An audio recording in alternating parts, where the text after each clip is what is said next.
आज तक रेडियो सुनता है सारा जहां।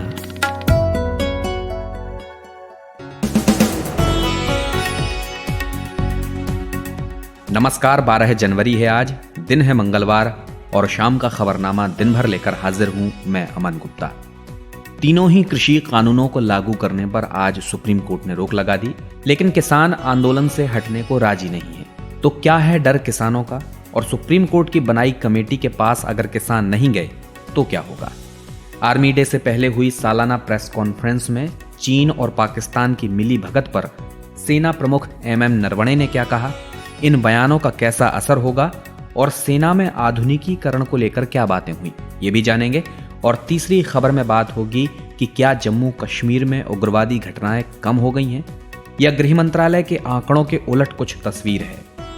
और आखिर में बताएंगे कि सोना खरीदने से जुड़ा एक नया नोटिफिकेशन क्या कहता है।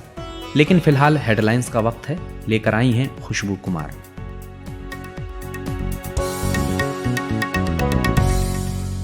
सुप्रीम कोर्ट ने कृषि कानूनों के अमल पर आज रोक लगा दी है। चीफ जस्टिस की अगुवाई वाली बेंच ने एक कमेटी का भी गठन किया है जो कि सरकार और किसानों के बीच कानूनों पर जारी विवाद को समझेगी और अदालत को रिपोर्ट सौंपेगी। भारत चीन सीमा विवाद के बीच army chief general MM Naravane ने कहा है कि भारतीय सेना पूरे LAC पर हाई लेवल मॉनिटरिंग रख रही है। साथ ही आतंकवाद के प्रति सेना की जीरो टॉलरेंस पॉलिसी को भी दोहराया। उत्तर प्रदेश के गैंगस्टर विकास दुबे और उसके नेटवर्क में शामिल लोगों की संपत्ति की जांच अब ED करेगा। इस मामले में गठित SIT ने अपनी जांच में विकास दुबे और उसके नेटवर्क के लोगों के खिलाफ 150 करोड़ रुपए की अवैध चल और अचल संपत्ति के दस्तावेज जुटाए हैं। देश में बर्ड फ्लू के बढ़ते संक्रमण को देखते हुए उत्तर प्रदेश सरकार ने राज्य को नियंत्रित क्षेत्र घोषित कर दिया है। इसी के साथ राज्य में जीवित पक्षियों के आयात पर रोक लगा दी है। ये प्रतिबंध 24 जनवरी तक लागू रहेगा। ओमान में संविधान संशोधन के जरिए पहली बार क्राउन प्रिंस की नियुक्ति का प्रावधान किया गया है, यानी अब सऊदी अरब की तरह ओमान में भी एक क्राउन प्रिंस होगा। मलेशिया के राजा सुल्तान अब्दुल्ला सुल्तान अहमद शाह ने संसद को स्थगित कर दिया है और देश में आपातकाल लागू कर दिया है। इस फैसले से देश के प्रधानमंत्री को बिना चुनाव के ही महामारी काबू होने तक पद पर बने रहने का अधिकार मिल जाएगा। कोरोना महामारी की वजह से ऑटो इंडस्ट्रीज को तगड़ा झटका लगा है। दिसंबर में 3 व्हीलर्स की बिक्री में भी जोरदार गिरावट आई है, जबकि पैसेंजर व्हीकल की बिक्री में अच्छी खासी बढ़ोतरी देखी गई है। कोरोना काल में बीमा की जरूरत को देखते हुए LIC ने लैप्स हुई पॉलिसियों को रिवाइव करने के लिए स्पेशल कैंपेन शुरू किया है। LIC का ये कैंपेन 7 जनवरी से शुरू हो चुका है और 6 मार्च तक चलेगा।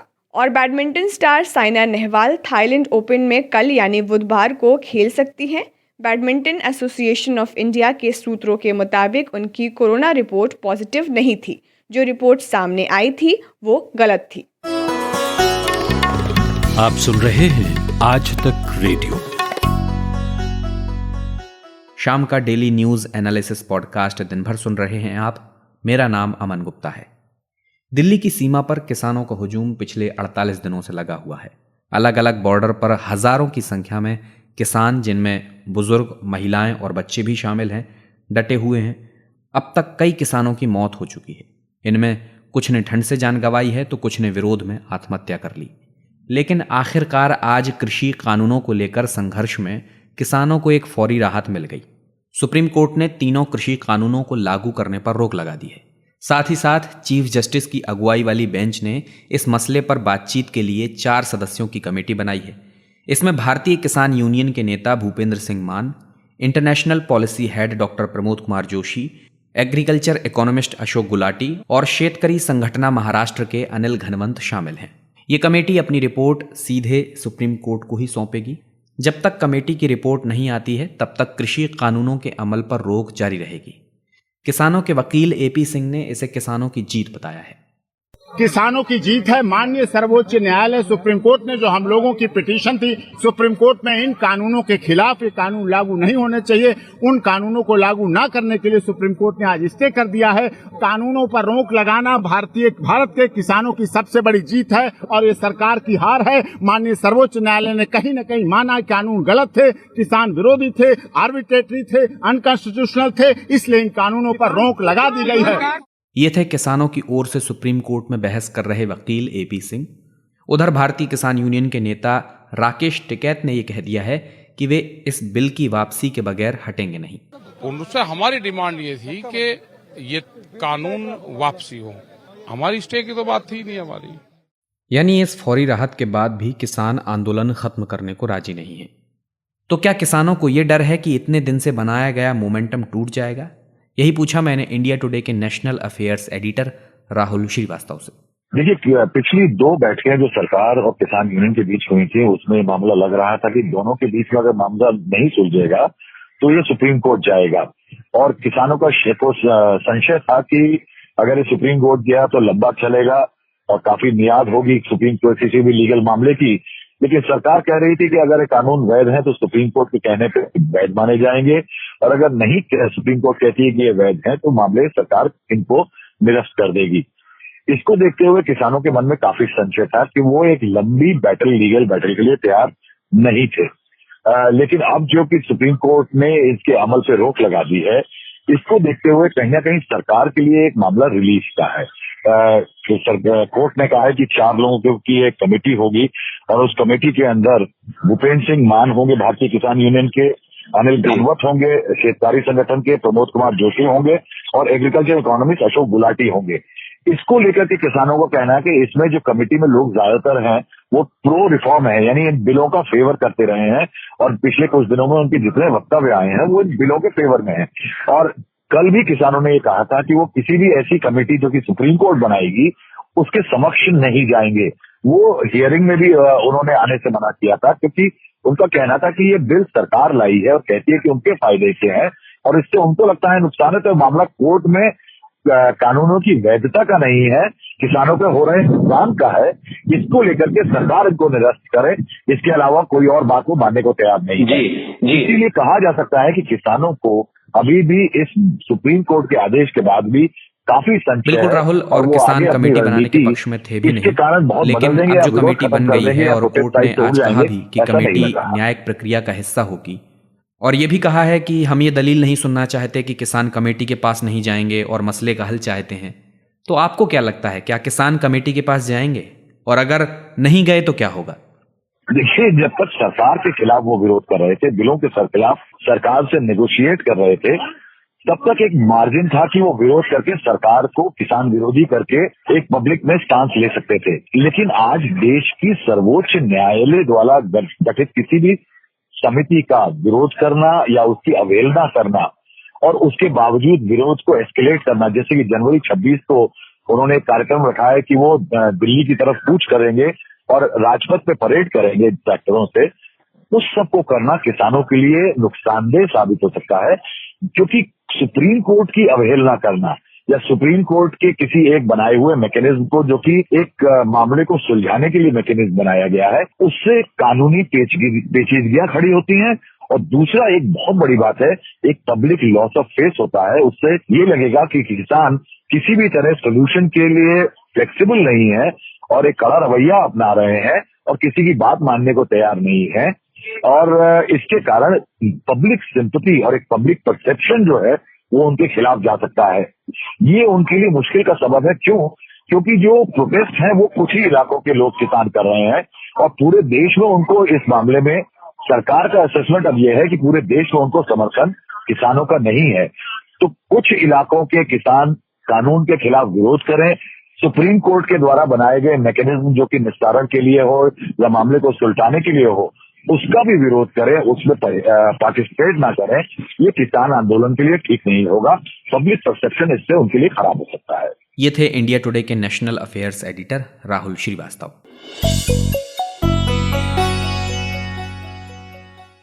15 जनवरी को इंडियन आर्मी डे है। इससे पहले आज आर्मी चीफ मनोज मुकुंद नरवणे ने प्रेस कॉन्फ्रेंस की। आर्मी डे से पहले हर साल ये प्रेस कॉन्फ्रेंस की जाती है। इसमें सेना प्रमुख देश में सेना से जुड़ी जानकारियां और देश की सीमा को लेकर हालातों पर अपनी स्थिति स्पष्ट करते हैं।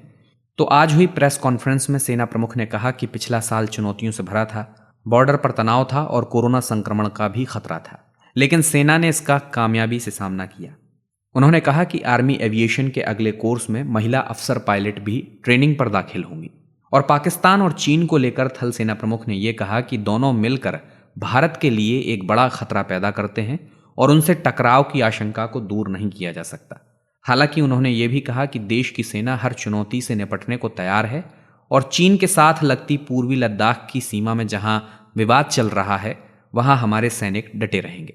लेकिन जो स्थिति है आज लद्दाख में, वो वही स्थिति है जो हमेशा के लिए रही है और हमें गवर्नमेंट से यही डायरेक्शन मिले हैं कि जो पोजीशन है और उस पर हम कायम रहेंगे, डटे हुए रहेंगे, चाहे सर्दी हो या गर्मी के मौसम हो। तो सेना प्रमुख के बयानों का चीन और पाकिस्तान पर कैसा असर होगा, यही पूछा मैंने सैन्य मामलों के जानकार और retired major general Shashi Asthana से। देखिए, जहां तक चीन का सवाल है, संदेश बिल्कुल साफ है कि बातचीत के जरिए अगर सही तरीके से जो दोनों देश के हित में है, अगर वो बातचीत आगे बढ़ पाती है तब तो बहुत अच्छी बात है। और अगर चीन किसी भी किस्म की हरकत करना चाहता है जो कि हमारी देश की सोवरेनिटी और इंटीग्रिटी और सिक्योरिटी के खिलाफ है, तो हम हर किस्म की सिचुएशन से निपटने के लिए तैयार हैं। उन्होंने साफ साफ इसमें मेरे विचार से दो टूक शब्दों में कहा।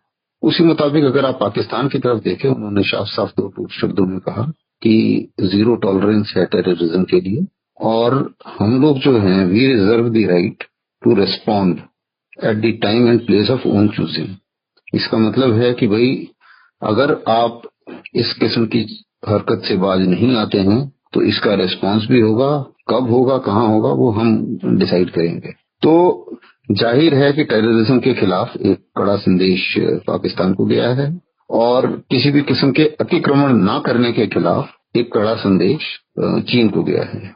और जहां तक हमारे आपस में जो हमारी कैपेसिटी बिल्डिंग है, कैपेबिलिटी बिल्डिंग है, इसके बारे में जो फौज के मोराल के बारे में उन्होंने बताया, तो वो अभी सब जगह विजिट करके आए हैं। उनका ये कहना कि भाई हर चीज अपनी जगह पर सही है, लॉजिस्टिक्स सही जगह पर है, लोगों को कपड़ा, सामान और रहने की व्यवस्था सर्दी में जो ये हाइट्स हैं लद्दाख वगैरह पे और बाकी की भी जो हाइट्स हैं, तो वहां पे सब कुछ ठीक तरीके से है और पूरी विजिट उन्होंने करी है। तो उसको मेरे विचार से एक काफी इस तरीके से माना जाएगा कि भाई जो ये बोल रहे हैं ये देख के बोल रहे हैं, ऐसे नहीं कि दिल्ली में बैठकर बोल रहे हैं।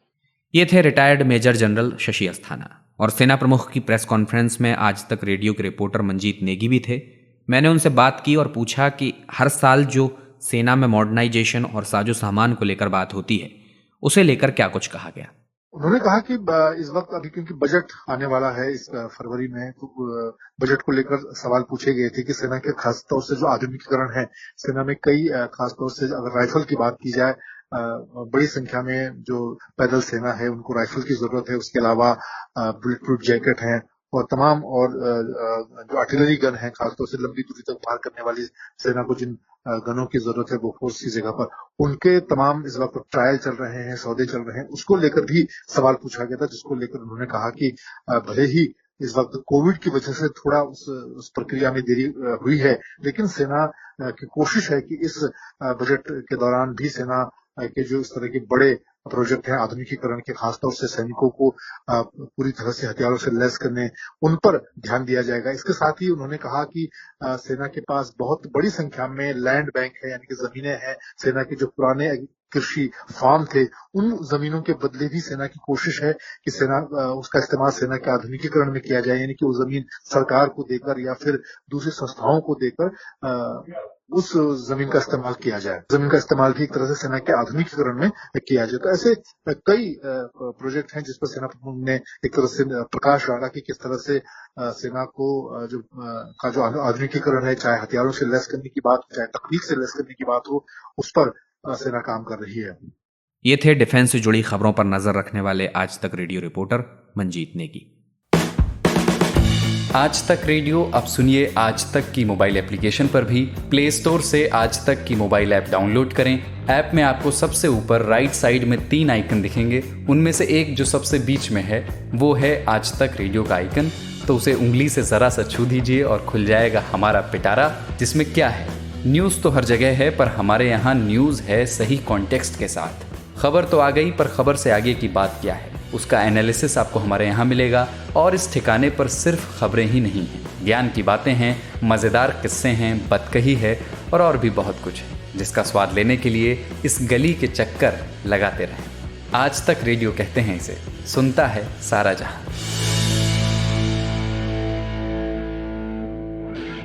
और अब बात जम्मू कश्मीर की और वहां से आए एक सरकारी आंकड़े की। गृह मंत्रालय का यह आंकड़ा है। आंकड़े के अनुसार जम्मू कश्मीर से आर्टिकल 370 हटने के बाद आतंकी घटनाओं में काफी कमी आई है।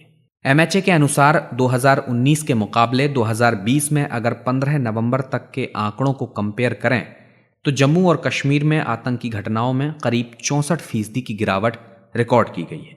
अगर आतंकी घटना में शहीद होने वाले जवानों की बात करें तो उसमें भी 2019 के मुकाबले 2020 में करीब 29% की कमी देखी गई, जबकि आम लोगों को जो नुकसान होता था उसमें 15% की कमी हुई है।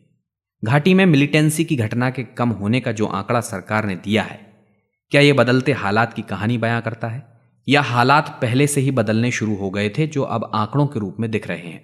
यही समझा मैंने वरिष्ठ पत्रकार अल्ताफ हुसैन से। देखिए, ये बात ये है कि यहाँ गत 30 वर्षों से चल रहा है, ये आर्म कॉन्फ्लिक्ट चल रहा था। मतलब ये मैं कहूँगा 2000 की बाद से में डिक्लाइन होना शुरू हो गया। तो अब ये एक ऐसा समय था जब प्रतिवर्ष 3000 के लगभग चरमपंथी सक्रिय होते थे। मान लीजिए जनवरी में 3000 थे, फिर 600-700 मारे गए, तो फिर दिसंबर में फिर 3000 होते थे, क्योंकि उस दौरान उस बीच और उनमें लोग शामिल हो जाते थे और चरमपंथी। तो ये ऑन एन एवरेज 3000 रहता।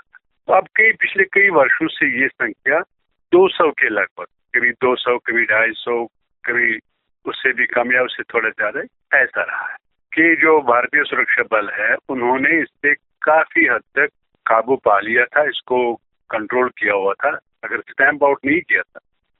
अब बीच में क्या हुआ था, 2016 से ऐसा हुआ था उसके आसपास कि लोग बहुत बड़ी संख्या में निकल आते थे। जब भी कभी सुरक्षा बलों और चरमपंथियों के बीच कोई भिड़ंत होती थी, उसमें चरमपंथी मारे जाते थे, उसके बाद आम लोग वहाँ जमा हो जाते थे और पुलिस या सुरक्षा बलों के साथ उनकी मुठभेड़ होती थी। वो पत्थर फेंकते थे, उधर से गोली चलती थी या पेलर गन चलते थे।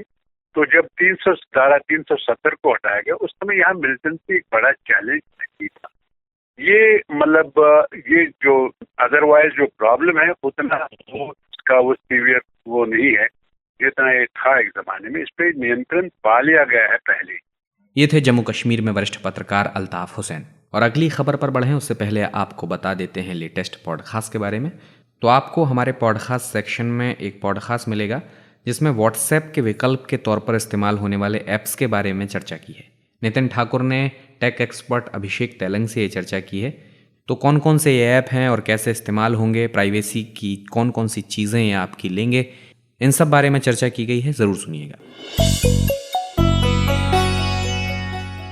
हाल ही में कुछ ऐसी खबरें सोशल मीडिया पर वायरल हो रही थीं कि देश में सोने चांदी की अब छोटी से छोटी खरीद पर केवाईसी ज़रूरी होगा, यानी आपसे आपका आधार या पैन कार्ड मांगा जाएगा। इस खबर को प्रेस इन्फॉर्मेशन ब्यूरो ने फेक बताया था और कहा था कि 10 लाख रुपए से ऊपर की रकम की ज्वेलरी पर केवाईसी कराना ज़रूरी होगा। खैर, अब एक नया नोटिफिकेशन जारी हुआ है। इसमें सोने चांदी के आभूषण, रत्न वगैरह खरीदने की किस सीमा तक केवाईसी की ज़रूरत होगी ये बताया गया है। कितनी है ये सीमा और इसके बारे में विस्तार से मैंने जाना आज तक रेडियो रिपोर्टर ऐश्वर्या पालीवाल से। देखिए, नया जो कानून है उसमें ये है कि अगर आप गोल्ड, सिल्वर या ज्वेलरी और किसी गोल्ड सिल्वर की ज्वेलरी या जेम्स या स्टोन खरीदते हैं 2 लाख रुपए से कम में, और अगर आप कैश पेमेंट करते हैं तो आपको पैन कार्ड, आधार कार्ड या जो नो योर कस्टमर जो केवाईसी डॉक्यूमेंट होता है वो देने की जरूरत नहीं है। ये अभी एक नया जो कानून है वो आया है, इसका एक नोटिफिकेशन भी जारी हुआ है। तो आपने देखा होगा जिस तरह से डिमोनेटाइजेशन जब हुआ था उसके बाद बहुत सख्ती हो गई थी, क्योंकि ये माना जा रहा था सरकार के द्वारा कि ज्वेलरी के अंदर काफी सारा काला धन लोग निकाल देते हैं। तो वो सब चीजों को रोकने के लिए कई सारी नई चीजें लाई गई।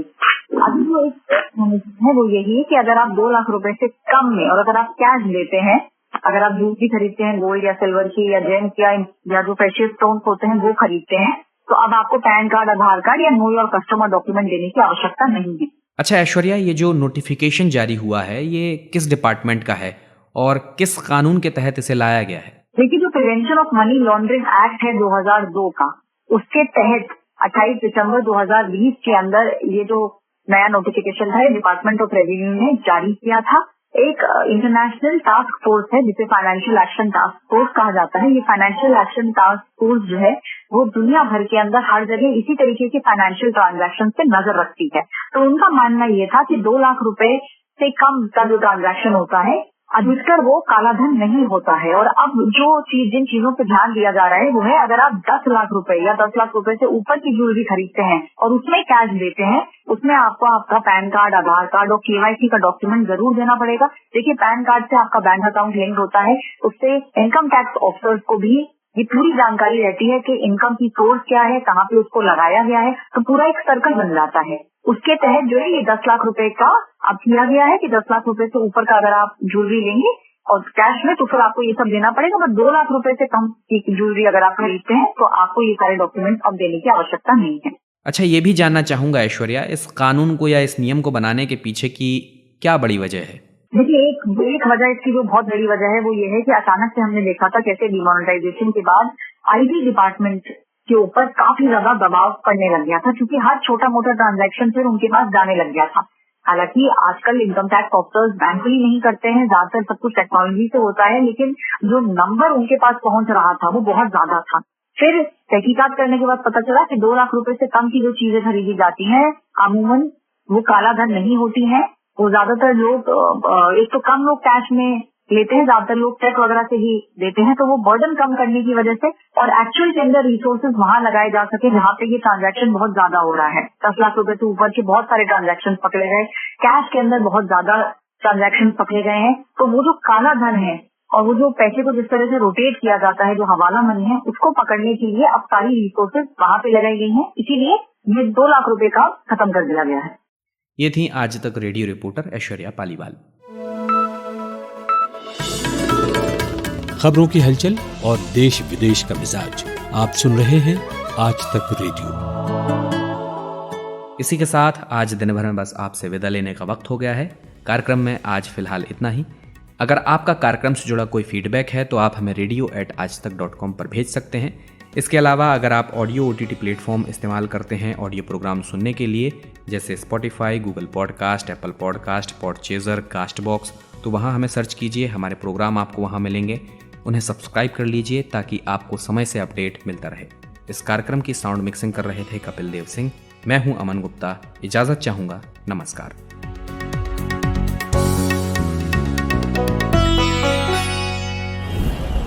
सुबह सुबह ऐसा लगता है कि सबकी गाड़ी छूट रही है, लेकिन न्यूज भी तो मिस हो रही है।